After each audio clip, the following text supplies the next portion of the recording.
Avance Fitness. This is the mix of DJ Darvin.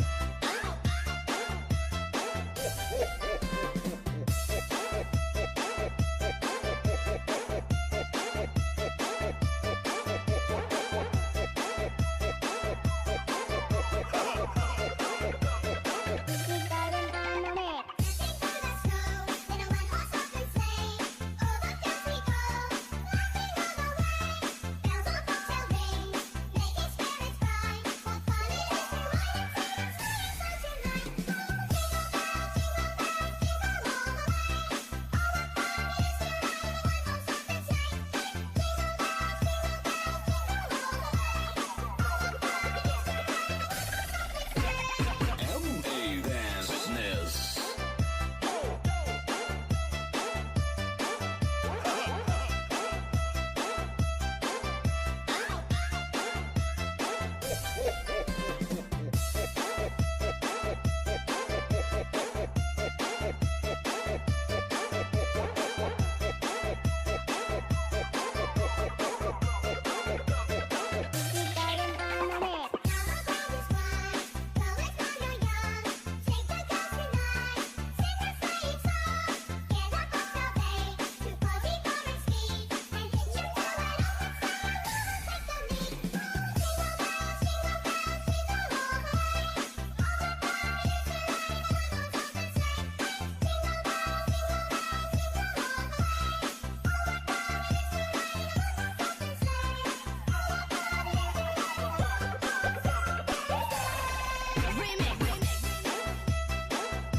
Magandang gabi po sa inyong lahat. Kapag narinig natin ang salitang geometry, iniisip natin ang mga hugis, linya at sukat. Ngunit sa mas malalim na kahulugan, ang geometry ay tungkol sa ugnayan at balanse. Gaya rin ng buhay, ang ating mga damdamin at pagpapahalaga ay may sariling hugis at ayos. Ito ang geometry ng kagalakan, pag-asa, pag-ibig at kapayapaan. Bilog. Ang kagalakan ay parang liwanag ng isang bilog.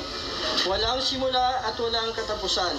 Ito ang nagbibigay ng sigla sa ating araw-araw, lalo na kapag pinili natin na maging positibo.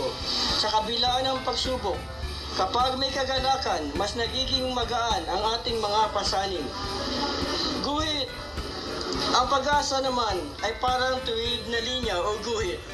Kahit gaano kahaba ang lakbayin, ito ang gumagabay sa atin para patungo sa mas mabuting bukas.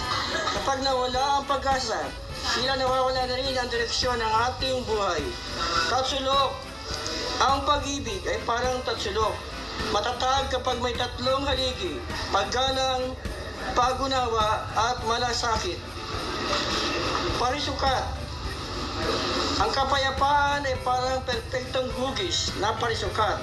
May balanse sa isip, damdamin at kilos. Ito ang bunga ng kagalakan, pag-asa at pag-ibig na pinagsama-sama.